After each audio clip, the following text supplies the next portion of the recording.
You're on. Hi, welcome to the Accidental Activist. I'm Chanda Masta, the Serious Blonde, and we got an amazing show lined up for you today. But first, I want to welcome my guest, Hunter Boyce from Minneapolis, a amateur first responder and former active military, and of course, our always favorite man behind the curtain, Oz LaFave. He's going to be putting up the videos and slides for us today. So first off, I just want to say welcome to the chat. Welcome to everybody who's tuning in. We've got an amazing story to tell you of I don't have any other word than a hero that is out on these front lines, trying to pull people out of burning buildings, just trying to, make sure people are safe. So, but first, we want to kind of talk about what's been going on in the country the last 4 days, 5 days. And we've got an amazing clip from Jimmy Dore that is showing a lot of the police brutality we've seen in the last 2 days from sea to shining sea. So as soon as we get that queued up, we're going to run that. Oh, we're getting there. We're getting there. There we go. Thank you, Oz.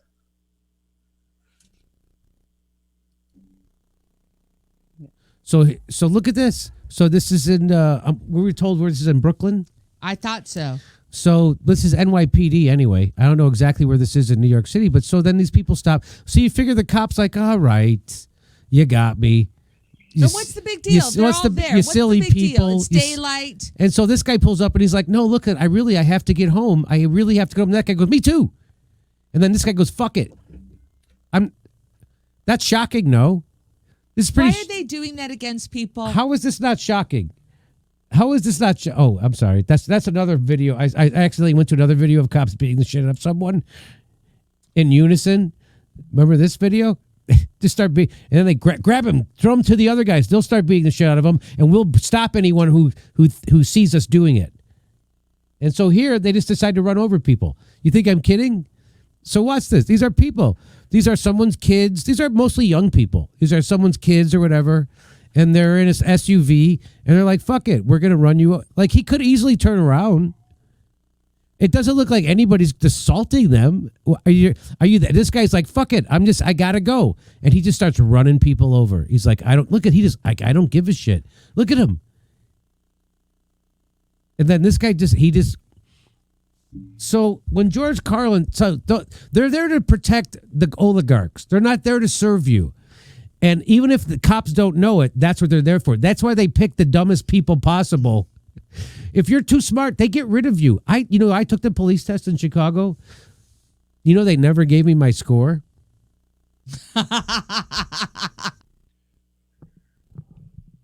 Okay, guys, I'm gonna Thank stop you it so there. much. Thank you, Oz.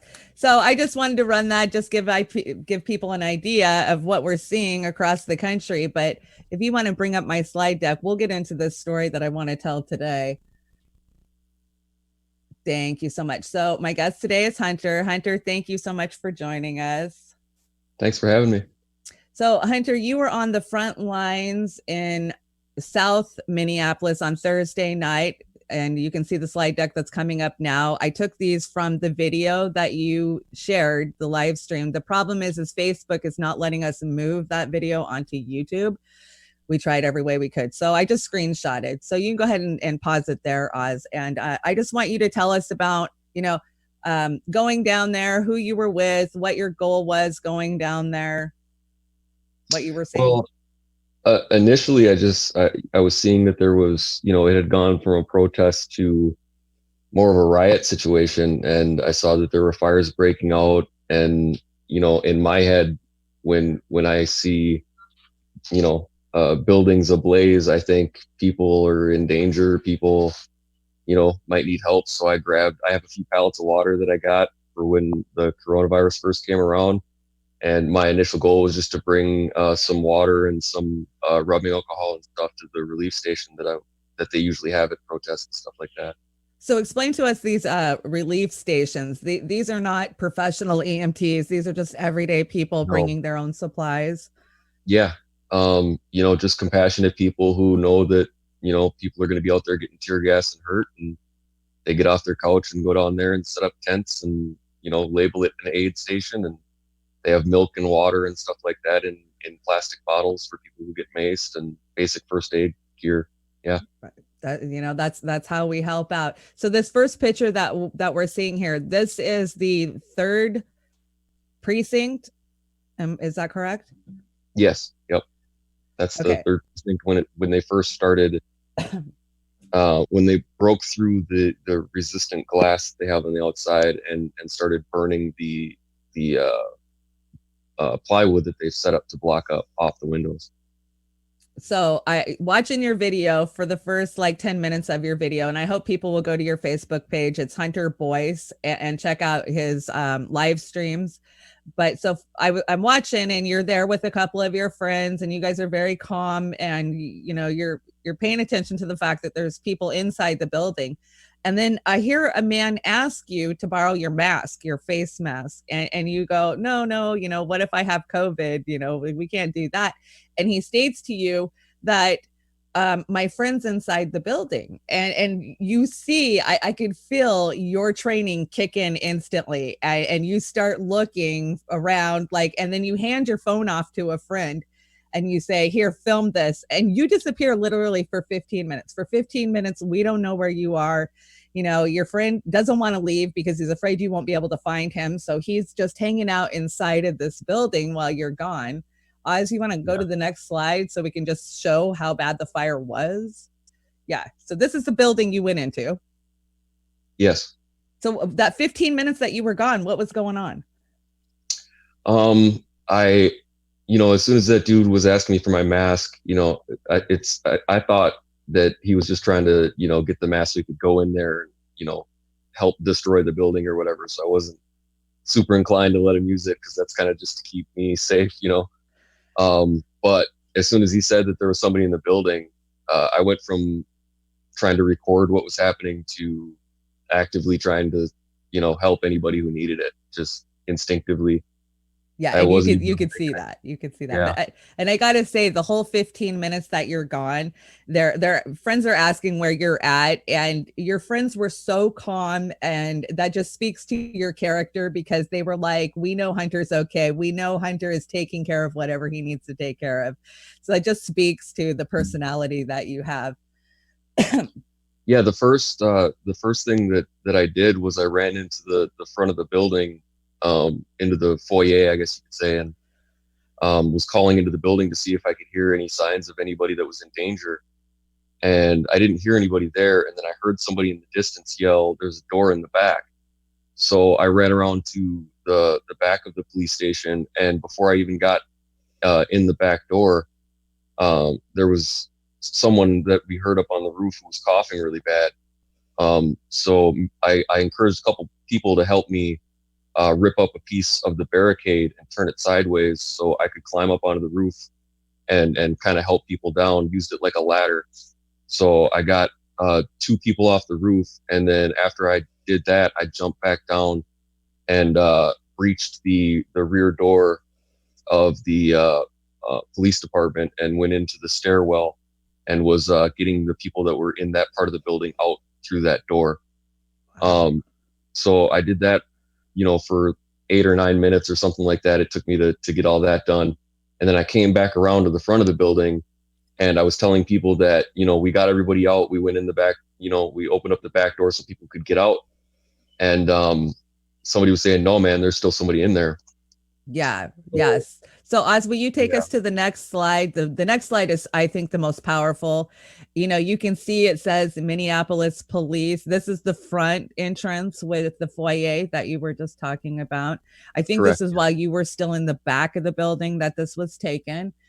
And if we can go to the next slide, you'll see, okay, so what you're seeing here is these are the windows out front of the police station, and you'll see it spray painted. It says "Eye for an eye, kill 12," and you see they have a barricade, and they're trying to smash that window in because there's people inside. They think there's people inside. They're trying to bust these windows out so that way they can get them out, but they're bulletproof. So that they attempted for 5 minutes while you were inside. So you were hearing that pounding while you were inside, which made you guys believe that there was more people inside, right? Well, what had happened was I came back around to the front of where you were in the previous slide, and they were still screaming that there's people inside, and I came out and was telling them that there isn't. And then a guy who had a gas mask, who I met up with again later in the video, um, he went in to go look to make sure or whatever, and the gentleman that I ended up being concerned about knew that he watched that guy walk in there, but I don't think he knew he had a gas mask. Right. And I was trying to tell people not to go in because that guy has a gas mask, and they didn't, but they just went in anyway, like they weren't gonna, you know. So they went to go try to save people, and he went in and he got a couple of other people out, but then he got lost in the smoke. And I saw the guy with the gas mask come back out, and the guys who went in looking for him didn't. So I went in. Oh, it's okay. So this is after you came out. So I just want to pause there and just kind of get a sense of a feeling of what it was like out there. Was there racial tension between the protesters? Was there camaraderie, unity? There was no racial tension at all. In fact, it was between the protesters and stuff. It was love out there. There was very little infighting. I mean, you'd hear scuffles whip up on the edges, out in the streets where people were, looting and stuff like that. But the mass crowd, the actual protesters in the protest, were the most helpful people. You can hear me in the video. I'm just like, hey, help me this, help me that. We need to get over here and do this and do that. And they were all on board. Right. So we see and we keep hearing in the video, kill 12. What is kill 12? I think 12 is the department or whatever. It's the 3rd precinct, but it's the 12th. It's the police code or whatever. Okay, so this is the actual police precinct that the officer involved in the George Floyd murder worked at, right? Correct. Okay, so you can understand why the crowd would be gathered there. So it's my understanding the night before they had hundreds of cops surrounding that building trying to protect it, but at some point the night that you're there, they just pull back and they just abandon. So there is no police officers present where you're at. There's no EMTs. There's no fire aid. No, I was there the night before as well when they burnt the apartment complex, and I was getting people out of adjacent homes and helping the fire department clear the way for fire hoses and stuff. I was helping the fire department that night. Wow. Yeah. And so this was right across from the infamous auto zone, right? That everybody has seen. Okay. Yep. Okay. So, So as you want to move me up to the next slide. Oh, what is this one? Okay, so this is the front of the building. You can see the rubble is piled up in the doorway. This is while your friends are still waiting for you. We'll go ahead and move to the next slide. You can see all the graffiti on the barricades, but you can see the barricades are completely busted down. Is that right? The barricades had just been leveled? Yeah, the first thing that went was they kicked down the barricades and started rushing the buildings, and the police evacuated. Wow. Okay, so I do remember watching a press conference that night where the governor and the mayor both said that there's just wasn't enough police there. I mean, even if they called every police in the state, they wouldn't have had enough. Okay, so at this point, you've came back out. You've heard that there's still people inside. This is when you take your phone back, and this is when you go inside. So this picture is taken from inside the 3rd precinct while it's on fire in the lobby. You're actually looking for people. So explain to us what it was like in there. It was really hard to see and breathe. You could see the fire at the back side of the room, and there wasn't a lot of airflow, but that actually, I think, kind of helped because the area from the door into the lobby, there was like a good 2 feet on the floor that wasn't very smoky. So I've got the camera up on a door frame, but I'm actually ducked down trying to get under the smoke as I went in. I kind of went in on in a crouched position. Wow. Wow. I'm sorry. It's just there's not very many people that run into a burning building. So, to take that in that you went into this burning building to pull people out. So, there's a lot of chaos while you're in the building. There's a lot of, you could hear banging where they're trying to smash the windows, and you guys are trying to convey that it's the banging's outside, it's not inside, everybody's out of the building, right? So now you're trying to pull the people out that are in there trying to pull people out. Is that correct? Yeah. Yeah. Yep. So at this point, you came out, and this was the only screenshot I could get of you, but you collapsed after you came out from smoke inhalation too. Yeah. I just couldn't catch my breath. It was too black, and my face mask the N95 that the guy wanted to borrow, when I came out of that building, it was black. So I was just, it was just inhalation, lack of oxygen. I got dizzy and I had to take a knee. Wow. Yeah. No, and then you still got back up and managed to go and pull the very last person out, who we're just going to call D, because we're trying to keep his anonymity. Right. We don't want to see anybody charged, especially because this kid, from what I understand, is a hero. Yeah. Because he got hurt while he was trying to help other people. He saw that guy with the gas mask go in, and everybody was yelling that the smoke is turning black and that the fumes are toxic, and, not to go in. And, his instincts kicked in just like my instincts kicked in. When you see somebody in danger, man, I'm not just going to watch you die. So he ran in there to try to find that guy. And the guy came out while he was looking for him. So he didn't know that the guy with the gas mask was out, which is why he was so reluctant to come back towards the door that I was kind of trying to hang on to in the building. Right. Yeah. He was like, oh, there's still people in here, but he literally collapses as you pull him out of the building. And if you watch the video, you guys carry him a couple blocks over to a makeshift aid station, and he is completely non-respondent from what I could see. Is that by the time you can hear me, I brought him up to the barricade, and then I didn't have the strength or the oxygen to lift him up over the barricade myself. So I had somebody else help me grab him and pull him over the barricade. And then we drug him over to the aid station that was in the Target parking lot. And by the time we got there, his leg muscles had seized up, and he was cramping and not staying conscious. Wow.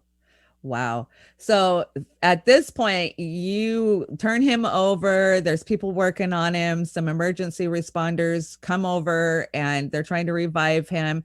And at this exact same time, there is gunfire whizzing past your heads. You want to tell us about that? Yeah. So we got to the aid station, and they had some respirators or something there, but they were used or they didn't have any left. So we were trying to get him into a vehicle and get him to the nearest emergency room. And before we could even get him into the car, some of the looters that were in the Target or right outside of the Target got into a gunfight with each other, and we just happened to be on the opposite side of the person that was being shot at, so the bullets were flying towards us. So I kind of signaled everybody to get down, and we all kind of took cover for a little bit until the shooting stopped, and then we finished getting him into the vehicle and to the hospital. So being military, how would you compare this to a war zone?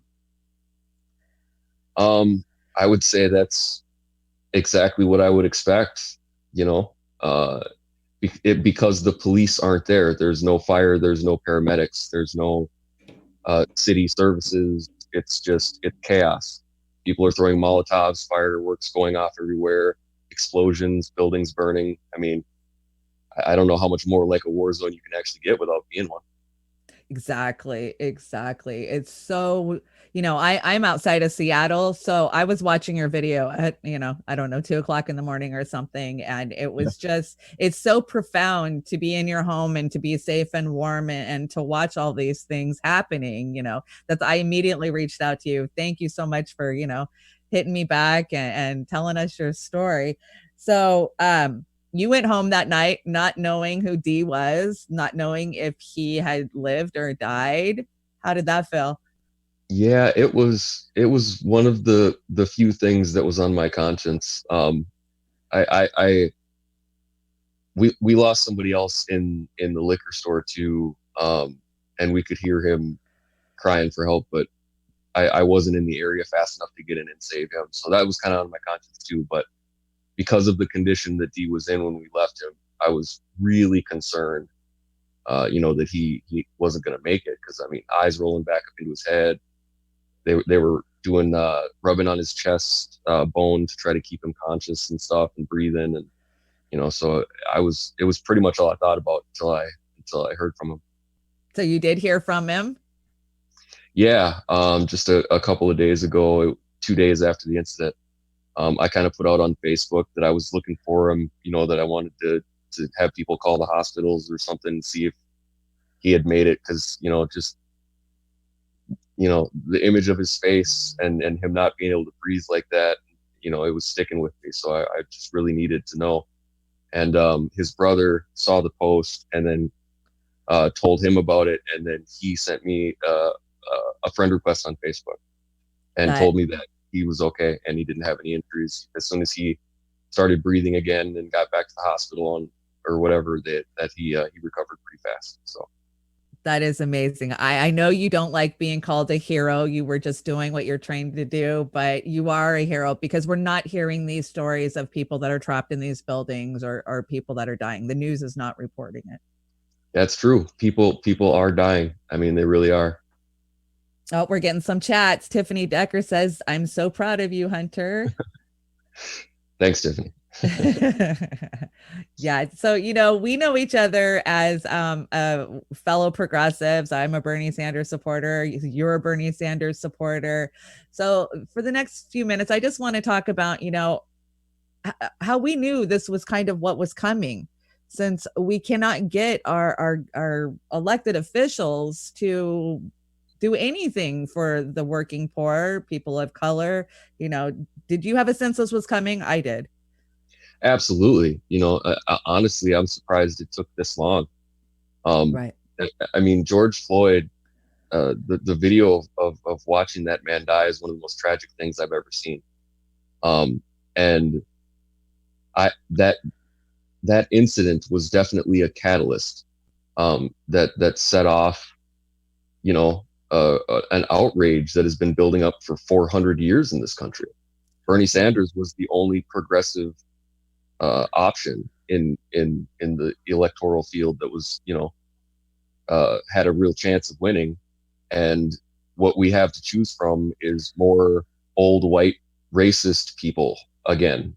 And people just are fed up with the entire racist system from politics to police. Exactly. The brutality we see on the from the police, racially, and our elected officials, they might not come out and be outwardly racist, but come on, even the Joe Biden interview this week with Charlemagne, where he said, "You ain't black if you don't vote for me." It's expected of these communities to just fall in line and support these neoliberal politicians who give their communities nothing. They offer the communities nothing. And here we are, 5 days into the most explosive riots we've ever seen in our country. Yet where's Joe Biden? Where's his statements on this? Where's Trump? Trump is tweeting that the Proud Boys need to be out there and this is all Antifa's fault. What is your take on that? I wouldn't be surprised if Joe Biden has the exact same opinion on the matter as Donald Trump, considering in the first debate, Joe Biden was asked the question, what he would do to repair the damage that has been done by institutional racism and the history of slavery in this country. And his response was that he was going to send social workers into black families' homes to teach them how to raise children and read because they need to hear more words. And give them record players, right? Right. So he's just another racist. So he probably has the exact same opinion as the one we have leading us now. Right. Van Jones said it wonderfully a couple of days ago on CNN. I'm not sure if you saw the video, but he talks about how the neo-libs that support Hillary Clinton are just as racist just because they're not indoctrinated by the KKK. They're worse. And we saw that with this Amy Cooper video in Central Park a few days ago, where she immediately defaults to calling the cops on a black man because she doesn't like what he's saying to her. Right. Donald Trump's racism is more like the Proud Boys holding tiki torches racism, and Joe Biden's racism is more like the Karen at the dog park kind of racism. Exactly. And sadly, I think it's going to take many more people being injured and, much more collateral damage before they understand that we're serious about change. I agree. I'm just trying to catch up on the chat. Everybody is so proud of your story. And so let's see. I'm just trying to, I want to make sure that I did your story justice. Is there anything that I left out on that night? Is there anything profound that you took away from there? I did. That I learned a lot, just being there and seeing it firsthand. And the media likes to paint the incident as some kind of random acts of violence being carried out by Antifa and outside forces driving in to, loot and burn things. And that is a complete lie. The underprivileged, the underserved, the poor, the beaten down communities of this country have just simply had enough. And the only way that they can make a statement is to burn down buildings that don't have people in them, because they don't want to hurt anybody. They just want to make a statement. They want to damage the economy. They want to have an impact. This is them screaming for help. It's not some violent, vengeful attack on society. It's a garbage gaslighting narrative. Yeah, absolutely. I agree. So to be clear, you haven't seen any actual Antifa out on the streets, right? No, I've seen people, who dress in the same kind of manner as Antifa, but that's because of COVID. Everybody's covering their face with the same kind of face coverings and stuff that, the more radical protesters were doing before. So they're just looking at how these protesters are dressed because of COVID and pretending that they're Antifa so they can have a straw man bad guy. Right. So what about the agent provocateurs? Have you seen any of those? The police that are smashing out windows and starting fires? The guy who lit the AutoZone on fire, which for the record was the very first building to go up in that area of Minneapolis during the protest, was a police officer.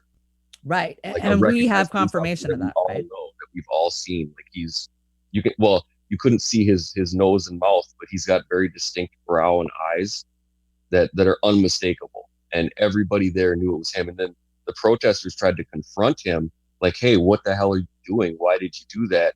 And he got really aggressive and hit him with his umbrella and ran away.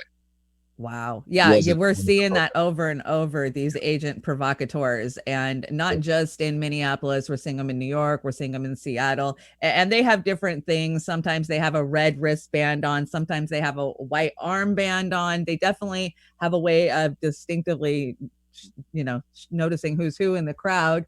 And, from what I have seen, and I've moved a lot of live streams over the last 3 days, I always see the police escalating these problems, not the protesters. Am I missing something? Is that what I'm seeing? That's all I've ever seen too. I have yet to see, and I've been down there, every day since they started this, massive protest. And the only time I've ever seen the protests escalate to violence and throwing things, the first thing that the protesters always throw back is a tear gas canister. Right. Yeah, they throw them at them and then they pick it up and throw it right back. Right. The first thing the crowd has always thrown at the police.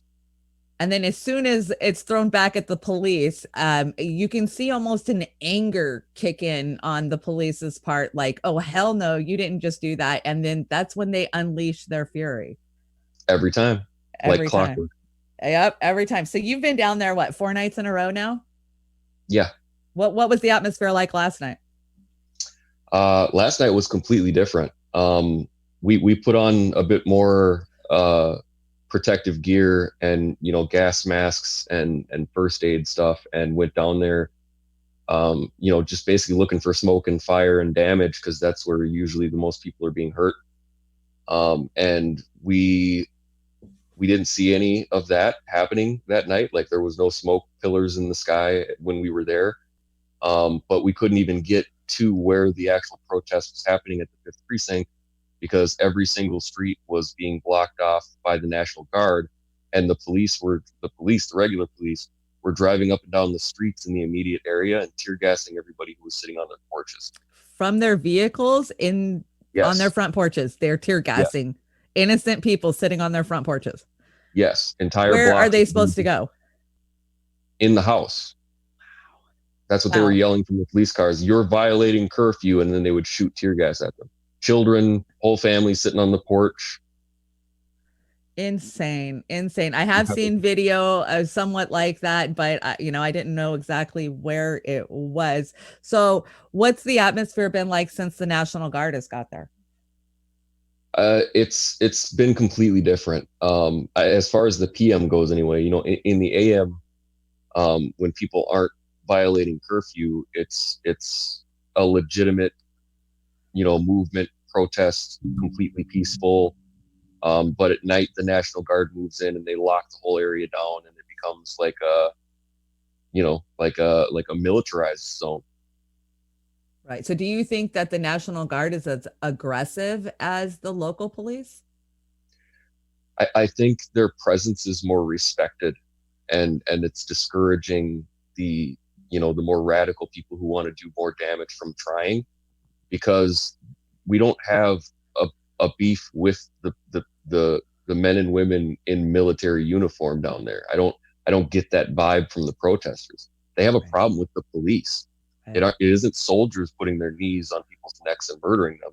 So when a soldier is standing in between you and the building you want to burn, you're just going to turn around. Exactly. So do you see it cooling off in the next few nights, or do you see it heating back up? We hear rumors of them moving into the more rural areas. They're moving away from this. Like last night, we know they were up by the 5th precinct. Yeah.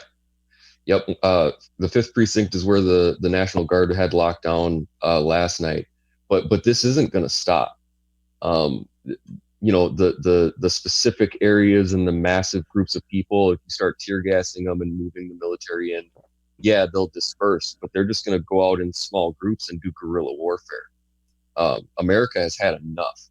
Racist policing is going to stop, or this place is just going to keep being attacked every night, somewhere, all the time. I agree. And I think that instead of the police, we saw in Flint, Michigan yesterday, we saw police drop their weapons and actually peacefully march with protesters instead of against protesters.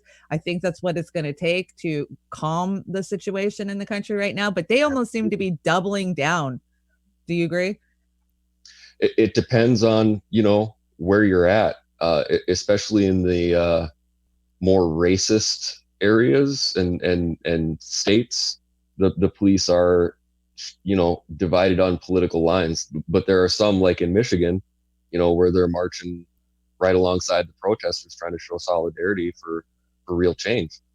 So out on the streets, do you get a sense of that it's just about racial tensions, or is there a bigger picture that everybody is missing with the COVID and 41 million people not having jobs and no healthcare? And I think that is just like twisting the knife. You know what I mean? The people, the working poor people of this country have gotten so little from their leadership. It's to the point where you can't afford a 2-bedroom, house for or 2-bedroom apartment for your family unless you have 2 or 3 jobs, Right. and in a situation like that, when people are already desperate, and then this COVID virus comes around and makes everybody lose their jobs, and then we get nothing from the government while a quarter of the country or a fifth of the country is out of work. And then in the middle of that, you're still going around murdering black people because they're black. So, it's a combination of things, but it sparked a fire. It was just the straw that broke the camel's back.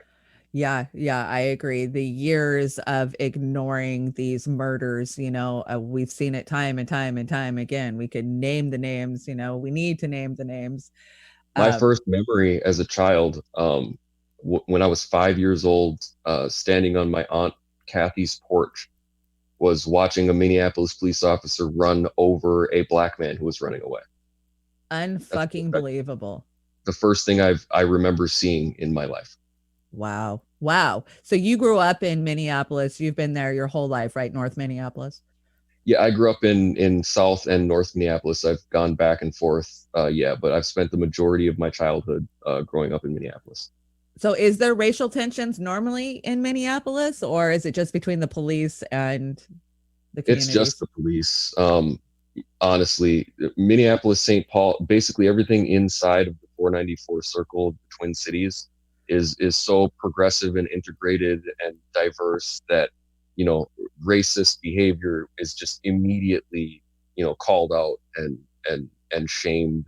Good. You know, as soon as you get into rural Minnesota, of course, that's where the Trump supporters are. So it's different. Wow. Well, I'm almost wordless, you know, I mean, just imagining you as a small child watching a man be plowed down and killed right in front of you. I just can't imagine. You know, I'm on the West Coast. We're a little bit more sheltered over here. Yeah, I grew up in a black community, and what most people don't realize, because they don't see it on the media every day, is that we've been at war with the police, you know, forever. They come into the black communities and they treat us like animals. So, you know, this is a long time coming. So do you think we're going to be able to vote our way out of these problems? No. No, I don't either. I don't either. Cops need to go. I don't know. What is the answer? How do we calm this down now? What's it going to take? I mean, if it was maybe 6-7 years ago, I would say, okay, Obama addressing the nation, saying we're going to de-escalate and train the police. But we know we're not going to hear that from Donald Trump. What do you think it's going to take to calm this down? The only thing that is going to stop this is if the police departments and like nationally have to change their policing policies. Chokeholds have to be outlawed in every single state. You shouldn't be allowed to draw your weapon on an unarmed person. You shouldn't be able to use lethal force on people who don't have weapons in their hands trying to kill you. Our police are going to have to start acting like Canada's police. And until that happens, this country's going to burn. I hate to say it, but I agree with you. I think the people have reached their tipping point. They are fed up. They are no longer going to watch their brothers and sisters be killed at the hands of the men that we pay to protect and serve us, which we know they don't protect and serve us. They protect and serve the rich oligarchs of our country. And they could give a shit less about us, the working poor of America. They took almost the exact same oath I did, and yet I didn't see any of them running into the building to save anyone. So none of them are upholding their oath.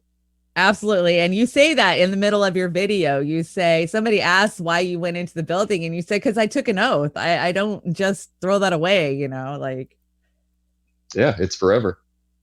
It's forever. Well, you know, you've done an amazing thing. I'm sure this guy's family, D, is very thankful that he is home and he is safe and he is well, because how easily he could have been left on the floor at that precinct dying, you know, unconscious. Yeah.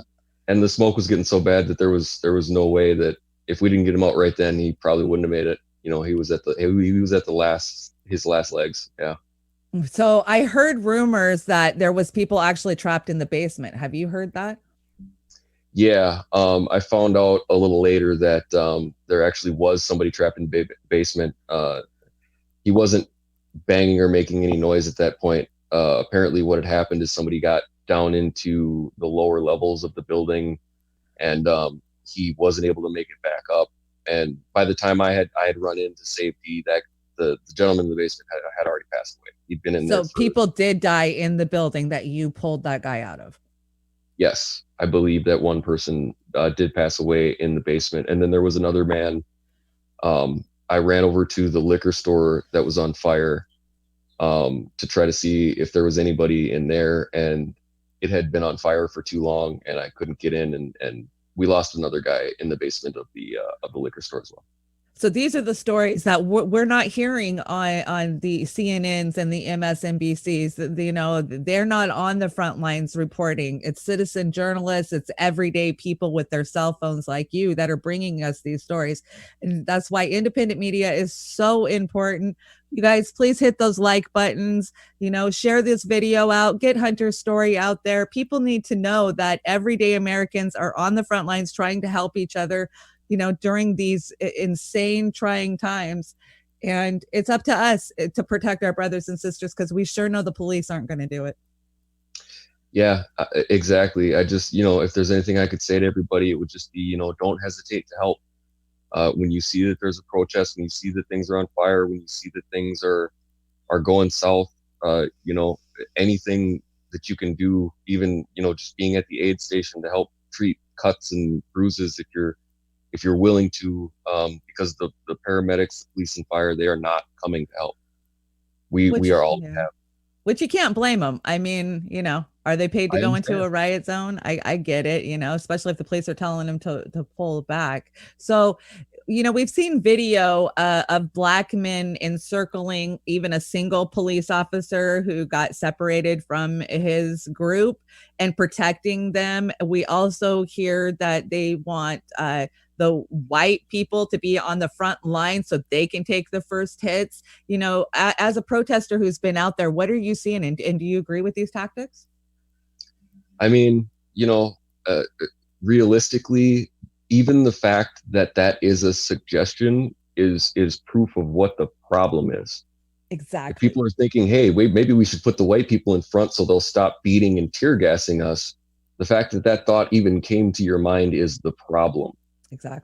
Exactly. And we saw this on video after video. You know, if it's the white protesters screaming in the cops' face, nothing happened. You know, if it's the other way around, they're shooting them point blank with, you know, pepper bullets and rubber bullets. Exactly. Yeah.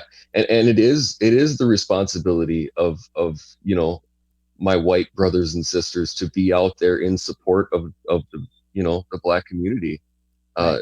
They, you know, if they have compassion for human beings, then they should be right out there with the protesters, doing the legitimate First Amendment, non-destructive protest of police brutality, because they have been sitting on the sidelines watching this happen, and they're sick of watching it, I'm sure.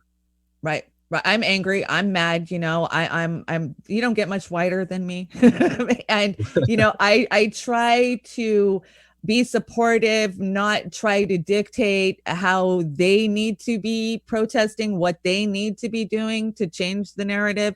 Just be supportive. That's all I know how to do, you know, and that's always my advice to people. Just try to be supportive and not dictate to these communities. Right. My father is Black, and I grew up in a Black community. You know, so I've kind of been seeing it firsthand my whole life, and people really don't know how bad the racism is, especially in the poorest of the communities. I mean, they really do just bark orders and beat people, and it is gnarly. The stuff that you don't see that happens every day is just as bad as the stuff that you do see. Absolutely. Well, it looks like we got a $5 chat. Thank you, Al Walski, because it's the right thing to do. Anybody else? Thank you, Al. So let's see. We got a few more minutes. Let's do some closing thoughts and your thoughts. You're going to go back out. You're going back out every night, right? Yeah. You know, as long as there's, you know, damage being done and people who need help, you know, I'll be back out there. Yeah. I'm an essential employee, so I've been working, you know, my job every day. So I've been not really involved in the daytime protests, but I go from work to wherever the most damage is being done and try to set up med stations and help people express themselves and keep them safe while they're doing it. Right. Thank you so very much. I saw that night you were grabbing bottles of hydrogen peroxide just to dump on people's scrapes and cuts. What kind of wounds are you seeing out there? You know, or is it from tear canisters? Is it from rubber bullets? Yeah. Well, when the police were out there, still in force, they were shooting these rubber bullet things, and then they switched to these other pellets. that are not like rubber. They're like a hard plastic, and they were going into people's skin. At the beginning of the video, or at the beginning of the protest, before I started recording, when the police were still there, as they were backing off or whatever, they were shooting people with these BBs, and they had all these little holes in their skin. So we were treating those wounds with alcohol that was looted from the liquor store that had burned down, or later on in the night that burned down. Wow! Ow! Ow! That's all I can think of is ow. But most of the damage that I saw, as far as, I mean, I got a bunch of blood on my shirt too. I was down there from carrying people around and helping them walk out. But most of the damage that's happening, to people physically is a result of glass, because there's just glass everywhere. There's glass all over the ground, and people are throwing bottles, and it explodes on the ground. Glass shoots up, and people are slipping and falling into glass and stuff. Lots of that's so scary in the time of COVID, right? Because now somebody's touching you with their blood on you. Yeah, yes. Somebody said, Bill says, in spirit of, he's quoting Martin Luther King. He says, in spite of temporary victories, violence never brings permanent peace. Dr. Martin Luther King. Dr. Martin Luther King also said that, riots are the voice of the unheard. So. And that's the thing. People need to separate violence from, what's happening out there, because violence is really something that you do against another person. And these protesters are out there burning empty buildings. So to call it violence is a misnomer to begin with. Right. And a lot of these we're seeing are corporate owned stores like AutoZone and Target. And do you think that they're targeting these corporate stores, or should they be targeting corporate? Yeah. There are buildings that are owned by Black business owners and local business owners that are actually members of the community, that aren't corporate owned or chain stores that are making some, oligarch richer. And those places, they mark themselves as Black owned, or GF, saying that they're good people, that they support the protesters, or that they're in support of Black Lives Matter, to let people know. And those places are usually spared. Right. I did see that. I did see acts of violence. This is an intentional statement being made. Yeah, I saw that a lot of the mom and pops were being left alone from the videos that I could see from where you were at. Your mother has joined us, and she says, I'm so proud of my son. Love you so much, Hunter. We are so proud of him. In the progressive movement, these are the, we are the people standing up for, economic, racial, all justice. That's what we want in the progressive movement, is to see justice. And Hunter, you're out there fighting for justice. You're representing the progressive movement very well. Thank you so much. Hey, thank you for having me. Thank you for getting the message out, and everybody stay strong and be safe. That's all we can do is be safe. I think we're a little short on time, Oz. How are we looking time wise? Oh, you're fine. You're fine. I just want to say, if I can articulate it clearly enough, Hunter, in the green room, you kind of winced a little bit about when I use the term hero, activist, first responder.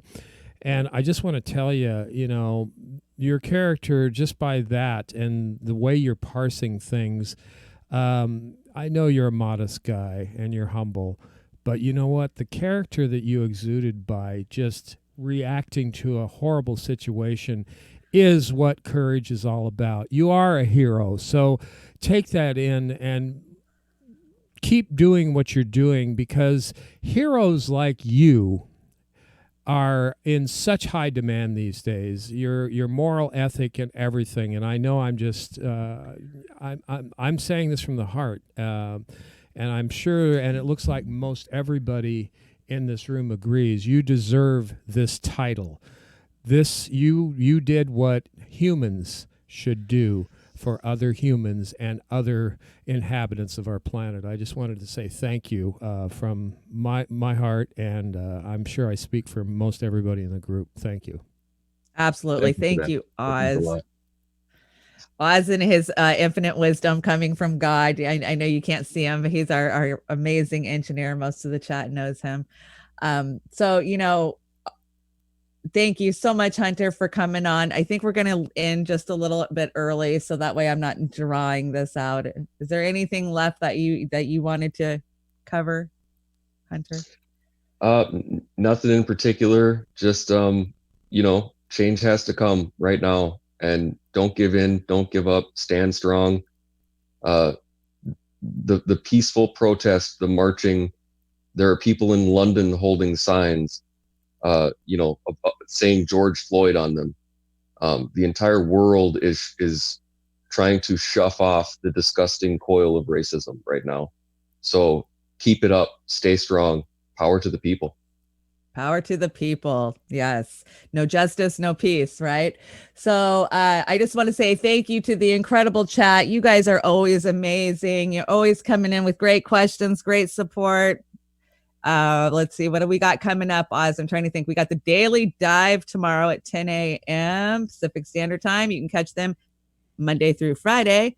Oz, do we got any other good shows lined up for this week? I'm just kind of like, my mind is just stifled right now because Hunter, yeah, we've got shows coming up. We've got more to come. We got a big announcement coming next week. But Hunter, we're always looking for, like many in our chat today, advisors and people who are willing to step up with the courage to speak truth to power. So can we invite you to the conversation when we have chances to do that? I know the accidental activist Chanda here would certainly enjoy this as well as we would at Uphill Media. Yeah, anytime you guys want, I'd love to be a part of it. Thank you. Well, you come across any good content, shoot it my way, because Oz and I'll get it up. Absolutely. All right. Okay, so we're just gonna go ahead and we're gonna go out a few minutes early today, guys. I thought about doing an interview with somebody that was on the ground in Denver too, but I didn't want to take away from Hunter's story because I think it's so important that we showcase these everyday heroes, because that's what we need to be doing right now. We need to be looking how to help. Look for the helpers. Don't be that person in the crowd starting the fight. Be that person in the crowd pulling people out of the fire. That's my message today. Stay safe out there. Love your brothers and sisters, and no justice, no peace.